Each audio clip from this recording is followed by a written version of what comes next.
If you will take your copy of the scriptures and open it to Proverbs chapter 27 and then stand with me, I'm going to read this. It's not going to be on the screen behind me. So if you don't have a Bible, whether digital or physical, doesn't matter to me, listen, close your eyes and listen. A lot of Christians throughout history had to listen to the Bible because they weren't able to read it. And so there is something powerful in listening as someone else reads the scriptures. This is the word of the Lord, Proverbs chapter 27. We're going to be talking about friendship this morning. There are 3 verses that ought to catch your attention. Just to give you a hint, it's verse 6, verse 9, and verse 10. That's where we'll spend our time. Do not boast about tomorrow, for you do not know what a day may bring. Let another praise you and not your own mouth, a stranger and not your own lips.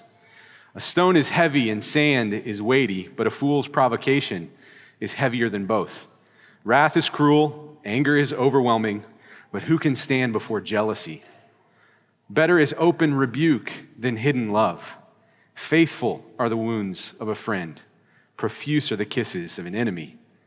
One who is full loathes honey, but to one who is hungry, everything bitter is sweet. Like a bird that strays from its nest is a man who strays from his home. Oil and perfume make the heart glad, and the sweetness of a friend comes from his earnest counsel.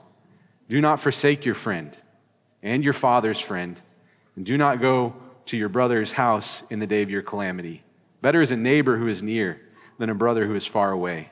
Be wise, my son, and make my heart glad, that I may answer him who reproaches me. The prudent sees danger and hides himself, but the simple go on and suffer for it. Take a man's garment when he has put up security for a stranger, and hold it in pledge when he puts up security for an adulteress. Whoever blesses his neighbor with a loud voice, rising early in the morning, will be counted as cursing. A continual dripping on a rainy day and a quarrelsome wife are alike. To restrain her is to restrain the wind, or to grasp oil in one's right hand. Iron sharpens iron, and one man sharpens another. Whoever tends a fig tree will eat its fruit, and he who guards his master will be honored. As in water, face reflects face, so the heart of man reflects the man. Sheol and Abaddon are never satisfied, and never satisfied are the eyes of man. The crucible is for silver, and the furnace is for gold, and a man is tested by his praise. Crush a fool in a mortar with a pestle, along with crushed grain, yet his folly will not depart from him. Know well the condition of your flocks and give attention to your herds, for riches do not last forever, and does a crown endure to all generations. When the grass is gone and the new growth appears and the vegetation of the mountains is gathered, the lambs will provide your clothing and the goats the price of a field.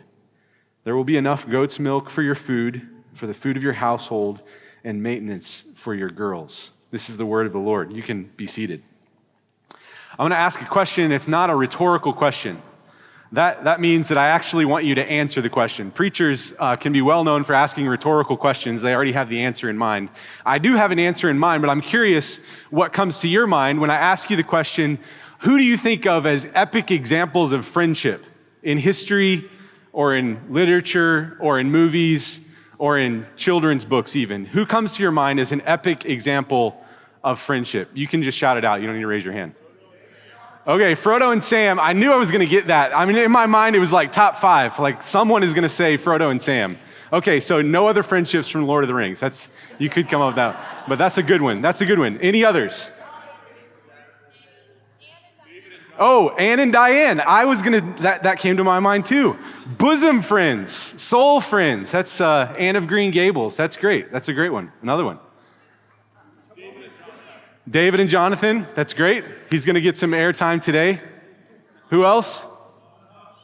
Tom and Huck. Yep, Huck Finn, Tom Sawyer. Okay, that's Wingfeather, right? Correct me if I'm wrong. That didn't come to my mind, but you can forgive me for that. Any others? Mr. Tumnus was a good friend, so that's C.S. Lewis. Yep, he was a good friend. With whom? Lucy. Okay, Lucy and Tumnus. That's good. Timon and Pumbaa, that's good. Disney characters. That actually, when I Googled this, that actually did come up as an epic example of friendship. That's great. Committed to each other. That's good. Here's some that also came to my mind. No one said this. Han and Chewie. Come on. The friendship of Han and Chewie in Star Wars. Calvin and Hobbes, if you're into comic characters. The friendship between Calvin and Hobbes. Fred Flintstone and Barney Rubble, if you're a classic cartoon person. The friendship between Fred and Barney. Lucy and Ethel from I Love Lucy. That's a great example of a friendship that always gets into trouble. If you're too sophisticated for examples like this, and your mind is in the depths of classical literature, perhaps Elizabeth Bennet and Charlotte Lucas from Pride and Prejudice, that friendship that endures even in the midst of having the same person that they're attracted to and that they love. No examples from Harry Potter. Harry, Ron, and Hermione, great examples of friendship. And then, of course, Lord of the Rings.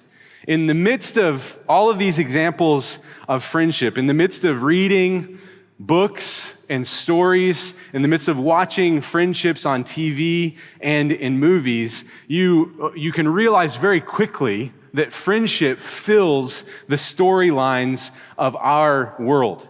Friendships fill those storylines. We've each most likely experienced a longing for a friendship or the longing for a deeper kind of friendship amongst our current friends.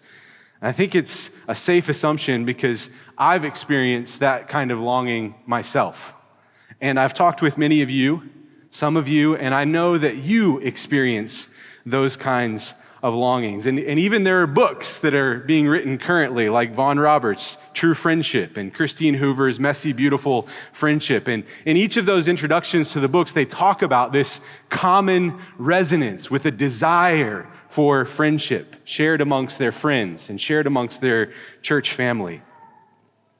Those books have been written recently, and even the American Enterprise Institute did a survey in 2021, and the results of that survey caused one news outlet to publish a story that was titled America's Friendship Crisis. America's Friendship Crisis. And amongst other things, that study found that Americans have fewer friends now than they have in the past. So it's no surprise to me that when I talk to people, they're talking about their desire for friends, their desire for deeper friendship. They're longing for something greater than what they currently have. And that's not just us. It sounds like that's a struggle in society at large. And this morning, we gather around God's word, not to commiserate with each other about our longings and desires, but to look together at God's word, to hear what he says about any given subject and to conform our lives to his word. Rather than share my thoughts and opinions about what friendship can be and should be, or what the unique characteristics of Emmanuel are as it relates to friendship, I'm sure you have lots of thoughts and opinions on those topics as well. But rather than do that, I thought that it would be most helpful for us to see building blocks or cornerstones of friendship from Proverbs 27. In the midst of myself and so many of you longing for more, I think it's helpful to turn to some of the fundamentals of what friendship is. And it's really important not to overlook or underestimate the fundamentals. If you've played any kind of organized sport, I've played baseball more than other sports, but in any kind of sport, an emphasis on the fundamentals is really, really significant. In baseball, you've got to learn to watch the ball. You can't shut your eyes when you swing the bat. You've got to learn to get your glove on the dirt if you're going to stop a ground ball. You've got to learn to catch the ball before you try and throw the ball. These basic fundamentals of baseball can't be emphasized enough. And that's true in any sport. The fundamentals of free throws in basketball. It doesn't get very complicated to learn to practice and to nail free throws, but games are won or lost on the fundamentals, whether it's baseball or basketball. And I think the same is true of friendships. In the midst of a longing for the nuances and the complexities of friendship, it can be very easy to gloss over the fundamentals of friendship. You can't long for the epic complexity of the details of the glorious examples of friendship without skipping over the fundamentals of what makes a friendship. And I think that's where it's right for us to spend our time. Don't underestimate the fundamentals. Let's talk about the fundamentals of friendship. And so you could think of this sermon really as titled Friendship 101. Friendship 101. Some of this stuff may sound really, really basic, and some of you may say, I want more, and that's good, and that's fine, but we're gonna stick to the 101s. There are 4 things I want you to see from Proverbs this morning. The first is that friends tell the truth. The second is that friends communicate regularly. The third is friends are committed to each other. And lastly, that Jesus is a friend. Let's go with number 1. Friends tell the truth. This is Proverbs 27:6. Faithful are the wounds of a friend, and profuse are the kisses of an enemy. The wounds in this verse refer to the truth, even when it hurts. The cornerstone of a friendship is primarily a commitment to telling the truth, no matter what the implication is for that friendship. This building block of friendship, it calls for a recognition that there is something greater than your acceptance by another person. Your desire for acceptance by another person actually can cause you to fall into flattery. Flattery is like telling the person what you think they want you to say, or you think that they might want to hear about a given subject. But a friend is primarily committed to something other than their own acceptance by another person. They're primarily committed to serving that person and serving that person through truth. Telling the truth, even when it's hard, even when it's painful, even when it's awkward, is a friendly thing to do. It's actually the basis of what you might call a friendly relationship with anyone. Anyone can be friendly with another person, and that friendliness is composed by being committed to telling the truth. It's the behavior of a friend. A friend is one who tells you the truth. Flattery is not friendliness. It may be pleasant for the moment. It may be fulfilling in that second, but it's ultimately destructive. Flattery is destructive. Proverbs 26 says that a lying tongue is hatred. It's hatred. It's not just easy or smooth or convenient or saving face or honorable. It's actually hatred. And a flattering mouth isn't just kind of an easy way to get out of the moment. It actually works ruin. A lying tongue is hatred, and a flattering mouth works ruin. This building block, a commitment in a friendship to truth, is pretty straightforward and easy enough. It's probably not something that you've never heard of. It's not something that's revolutionary, and I think at Emmanuel, it can be something that's very easy to agree with and nod your heads and be committed to. Yes, we're committed to the truth no matter what. We're committed to truth in a friendship, even when it's difficult and when it's hard. We tell the truth. In doing so, we're being friendly, even in the most casual of friendships. But in the midst of telling the truth, in addition to the friendliness of telling the truth, Proverbs indicates that friendship can go deeper than just telling the truth. Friends communicate regularly. Proverbs 27, the second part of verse 9 says this: the sweetness of a friend comes from his earnest counsel. That earnest counsel, it refers to advice that comes from the soul of a friend. From the soul. In the ESV, it's translated as earnest counsel. In other translations, it can be like soulful counsel. Comes from the very center of someone. And now when you think about the sweetness of a friend coming from their sincere or earnest or soulful counsel, you have to be able to realize that that kind of communication doesn't happen right off the bat, right? You don't just go from zero to soulful counsel with someone in one conversation. The soulful counsel has to be informed by a deep knowledge of the person with whom you're communicating. It has to come as a result of regular communication. Speak and listen with your friends often and about many things. Don't just touch base with your friends for truth reviews, where you give them feedback and truth applied to their lives.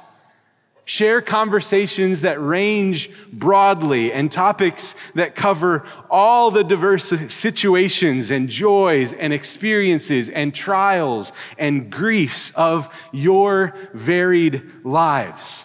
Your life consists of so many details and facts and reactions and thoughts, and true friends share those details with each other as they communicate regularly. They update each other on what's happening. They share with each other about the things that they've learned, whether they're learning through reading or whether they're learning through trials and experiences.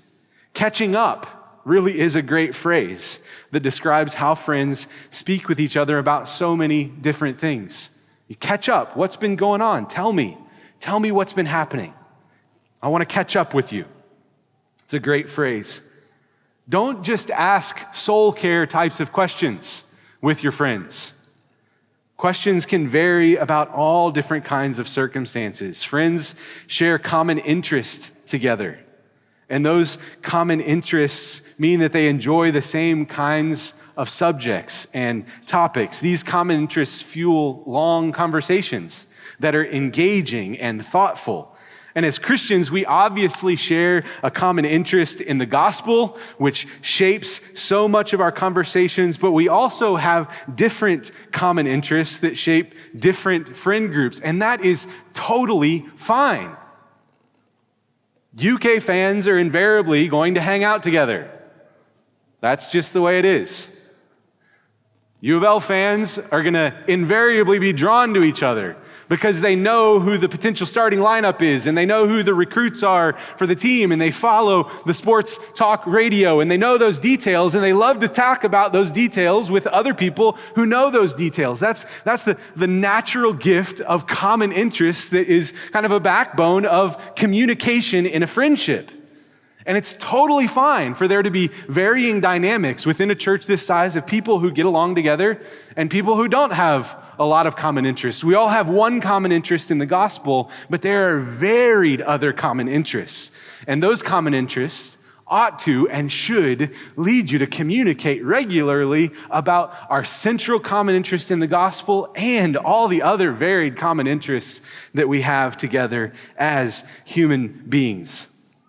Those different interests, they shape different friendships, whether it's sports teams or hobbies or parenting life stage similarities. Friends can go long, and they ought to go long in conversation. And it's those long conversations that give way to the opportunity for the sweetness of a friend and their soulful, earnest counsel.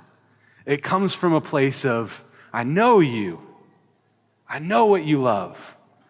I know how you think about this and how you think about that. And I know how you put those things together. And I know how you've walked with Jesus through life. And here's a word I want to tell you in the midst of this circumstance. That soulful conversation is sweet.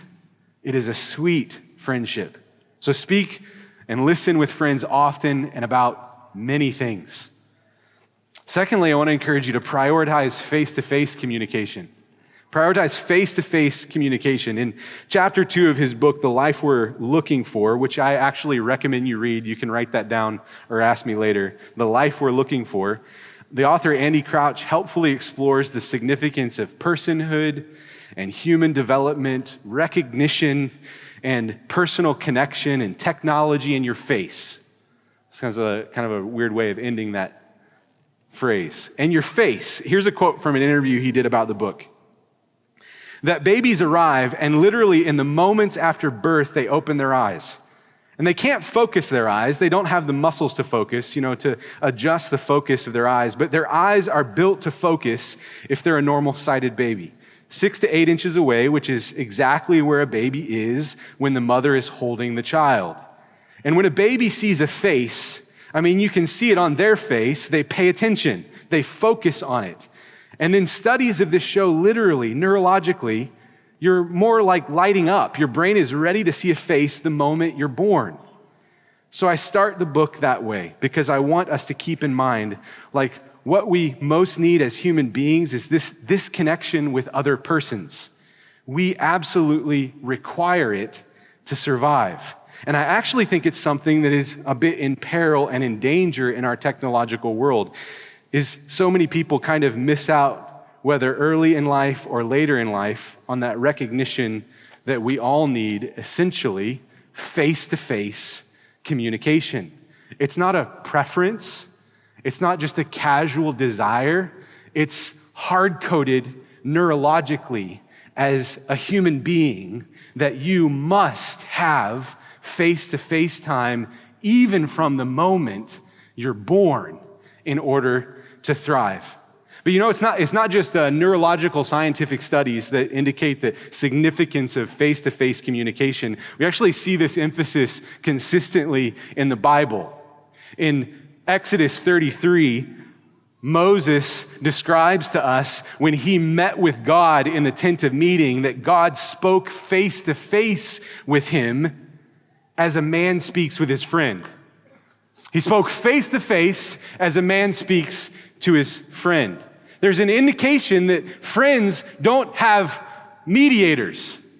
Their friendship is not mediated between some device or some other communication, some other person. You speak face to face with someone who is your friend. And Moses shared that and was called a friend of God. He called a friend of God. Abraham was called a friend of God because he was declared righteous by his faith.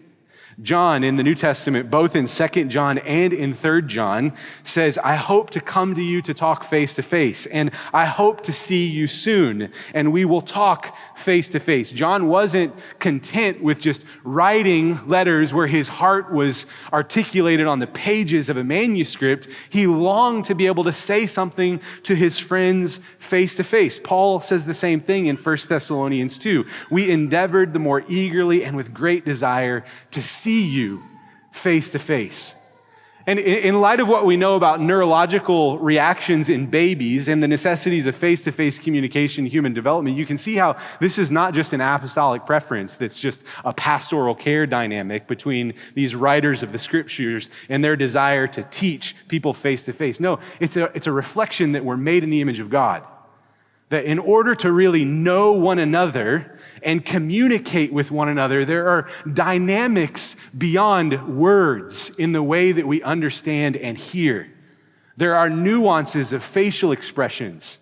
Memes can't articulate the dynamics of what the eyebrows can do in relation to the nose and the mouth and the ears and the forehead when you listen or speak with someone.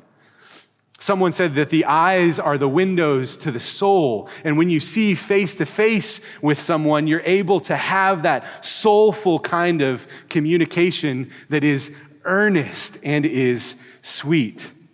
So for those of you who regard each other as friends, speak regularly with each other and speak face to face as much as possible. Prioritize it. It's so easy.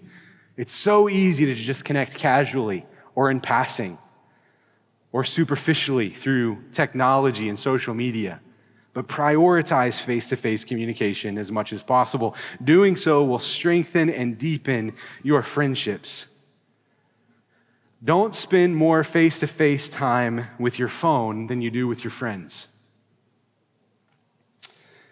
The third observation that I want you to see in Proverbs is how Proverbs describes friends being committed to one another. Proverbs 27:10, the first half of the verse says this, do not forsake your friend and your father's friend. This do not forsake your friend, it refers to being there for your friend when they have a need and doing whatever you can to help them in that time of need. A friend is there no matter when, to lend a hand or to lend a listening ear. A friend weeps and rejoices, not because of how your situation affects them.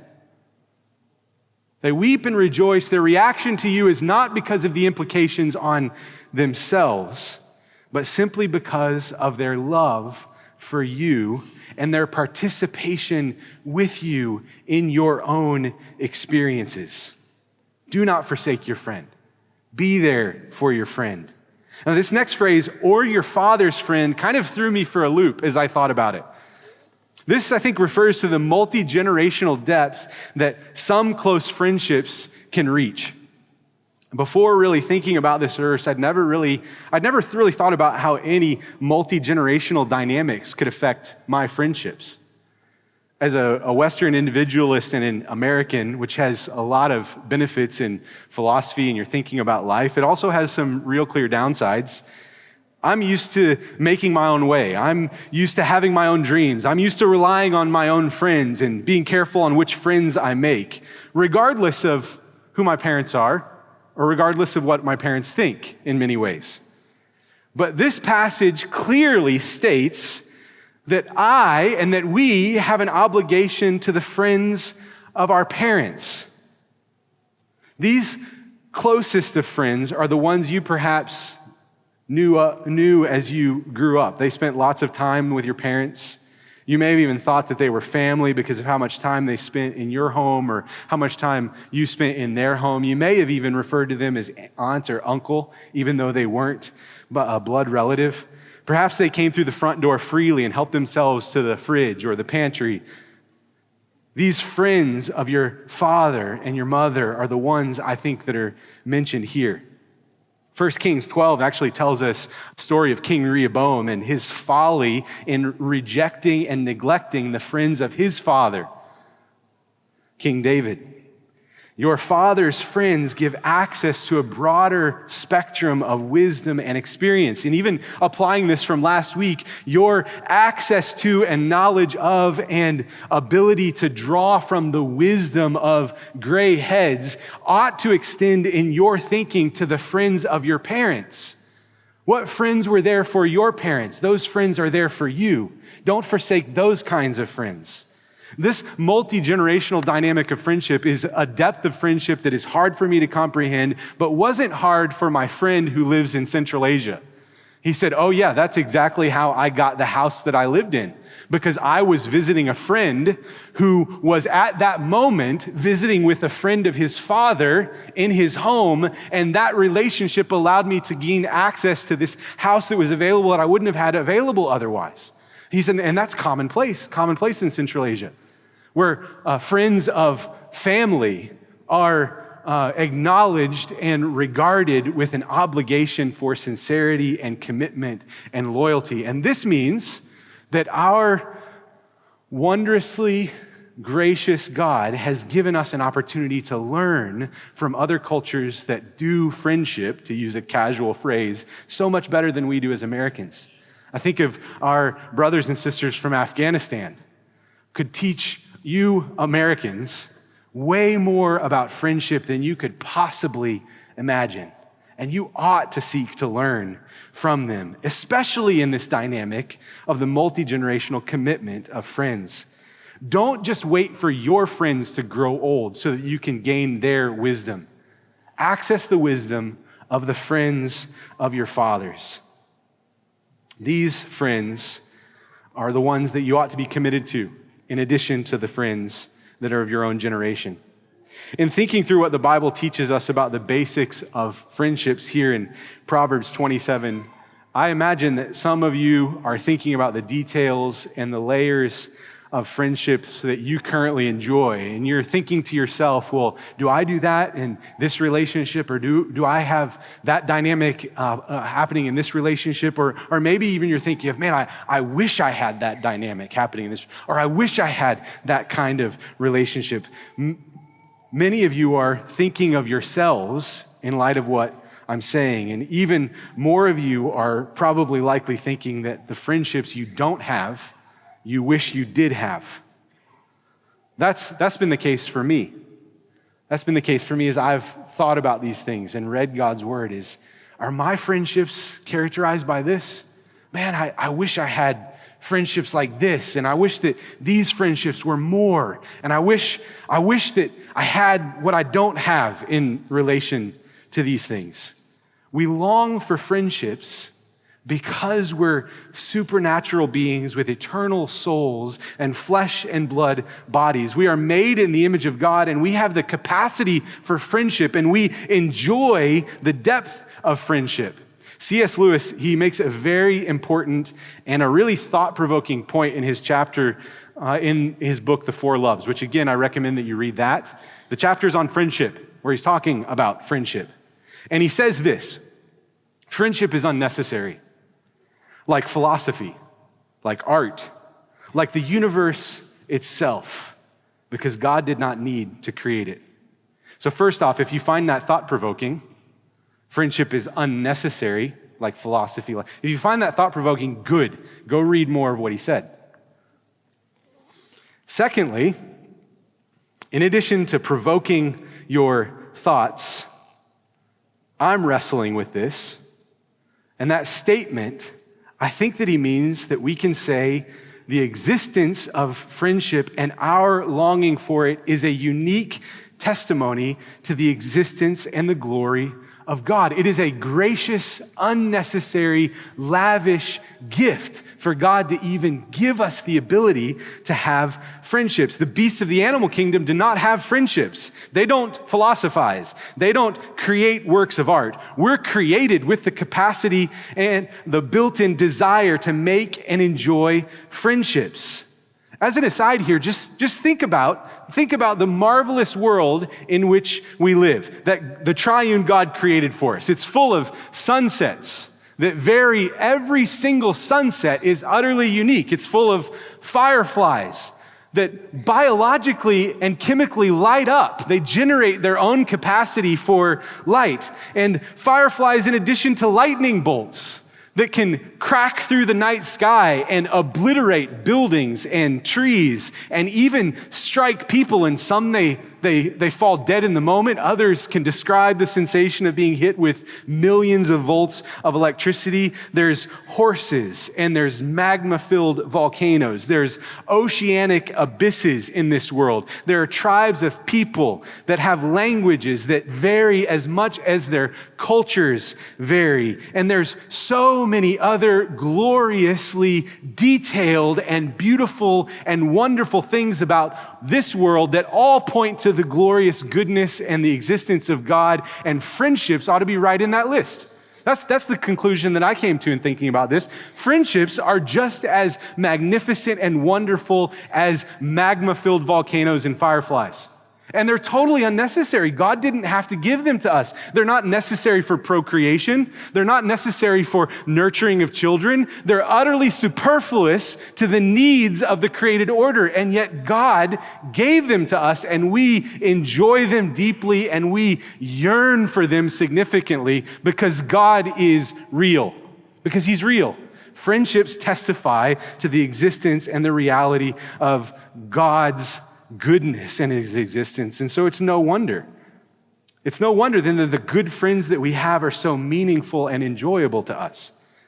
It's no wonder that we long for deeper friends and more friends. When we don't have them, this all prepares us to truly consider the last thing that I want to leave with you.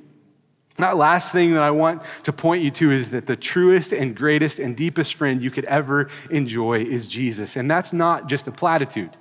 It's not just a casual, well, every sermon has to end with Jesus, right?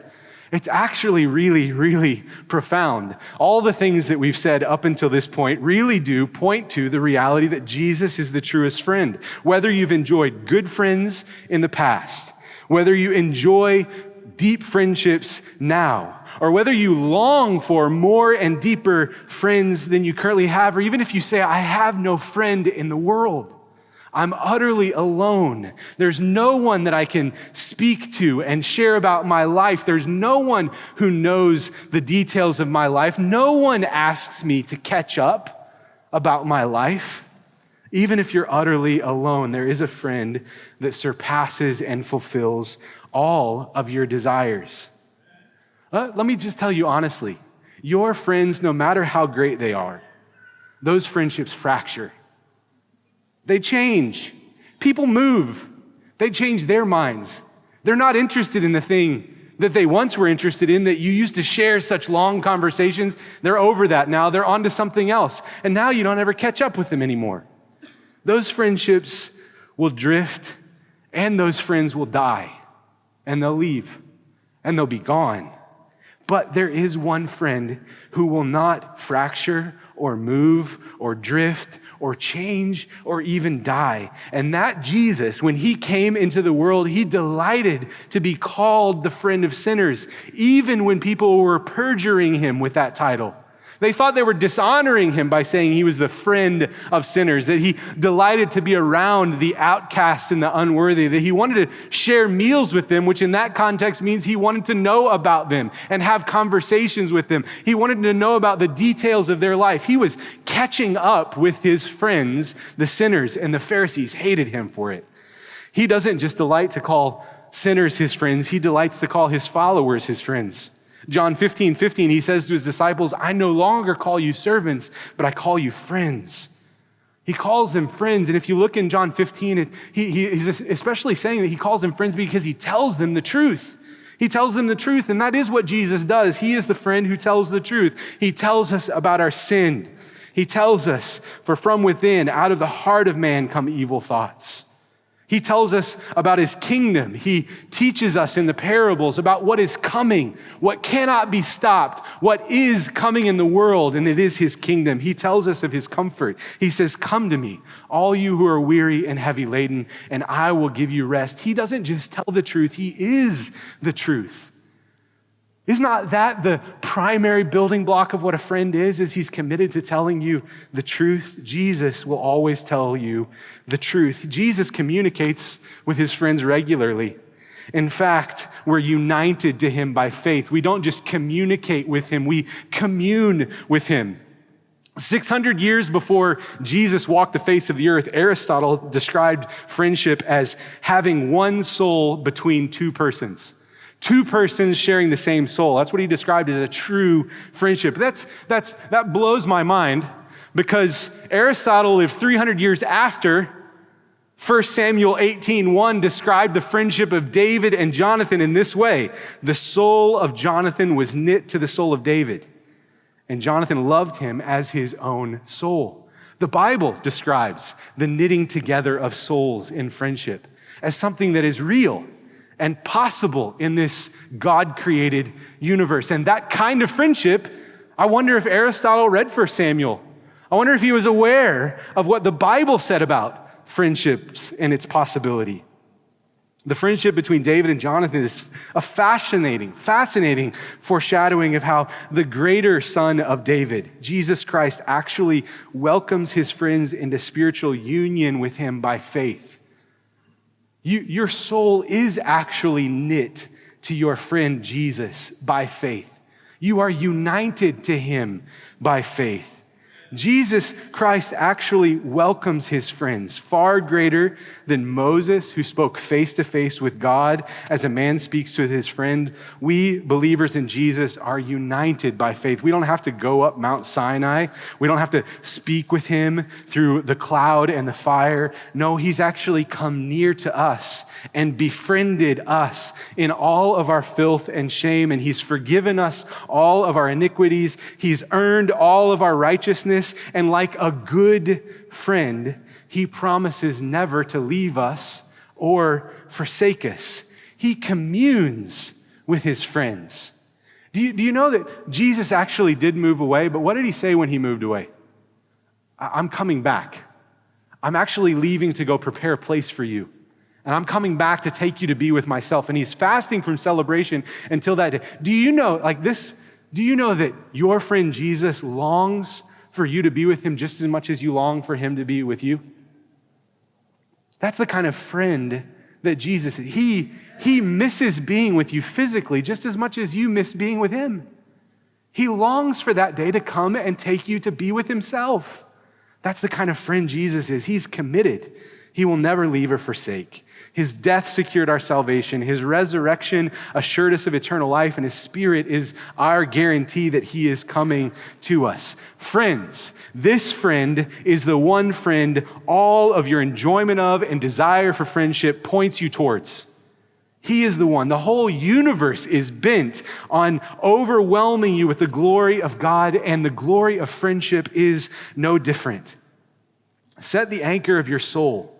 Set your very existence on this Jesus. He won't fracture or drift. He doesn't change his mind. His interest doesn't shift and change according to his experience. He knows all things and has experienced life in such a way that he knows your weakness. He knows that you are made of just dust. He won't die. He is coming back for you. Now, I want to give two applications, and the first is for those of you who are not yet friends of God. For those of you who are standoffish towards Jesus and don't know quite what to think about him, or maybe you're rejecting him altogether, I hope that you can see Jesus' own desire to portray himself as a friend would draw you towards him. How can you be standoffish to such a one? Would you consider coming to him? Would you consider laying all your burdens and your cares on him? Can you not see your great desire for friendship fulfilled in him? Your soul's aching and longing can only be satisfied in him. Can you not hear his words of truth resonating with your very own conscience, and his promises of salvation resonating with what you know to be the end conclusion of this created order? He offers friendship to you. He beckons you and invites you to come to him. Don't refuse such a friend. Go to him. He will receive you. The second application I want to give is those of you who are friends of Jesus and friends of God. And as I describe this, I want the musicians to come up, because we're actually going to apply what we're listening to and learning. We're going to apply it with a song. We're going to sing What a Friend We Have in Jesus. So you guys can come up. And I want to describe this to you. So don't let them be a distraction. Keep listening for just a few more moments. Rest more intentionally on Jesus as your friend. That's not a platitude. It's really not. Take your sins and your griefs to him. He will bear them for you. He hears you and he understands. He wants to listen to you. Pour your heart out to him. He's not confused by your complex life. The song that we'll sing says, "What needless pain we bear, all because we do not carry everything to God in prayer. Have we trials and temptations? Is there trouble? Do you have trouble anywhere? Trouble in friends, trouble with desires for friends. We should never be discouraged. Take it to the Lord in prayer. Can we find a friend so faithful who will all our sorrows share? Jesus knows our every weakness. Take it to the Lord in prayer. Resting in the friendship of Jesus will strengthen you to actually befriend others. Didn't Jesus do a good job in befriending you? Didn't he seek you out? Didn't he come to you and tell you the truth? Didn't he come and spend time with you as your friend? Didn't he welcome you into fellowship with him? Didn't he provide everything you needed? That's a close friend. Didn't he do a good job of befriending you? Isn't he a faithful friend even now? Initiate friendships the way Jesus initiated towards you. He knew the difficulties of friendship. I mean, the betrayal and loss, the kiss of someone who was your friend, who's now your enemy. He even knew what it was like to have friends who would leave you behind and fall asleep rather than bear your burdens. Those were his close friends. Have you ever had that happen? Burdens so deep that you're weeping and you go to your friends and they're like, "Oh, I'm sorry, I'm so tired. I was sleeping." That'll make you want to just leave a friend behind and say, "What kind of a friend are you? I'm going to go make a different friend." Did Jesus do that with his disciples? No. He was a faithful friend. He knew what it was like to be faithful and committed even when it wasn't reciprocated. And that's what he does for you. That's what he's done for me. And that's what he will do for you if you go to him as your Savior and your Lord and your friend. Be a friend like Jesus is to you. And as we sing this song, sing it in rejoicing and be glad. This is not a dirge. It's actually quite upbeat. And if you're moved to tears, sing it with rejoicing that what a friend do I have in Jesus. And let your reflections on Jesus' friendship with you drive you to be a good friend and one who is always befriending others. Let's sing.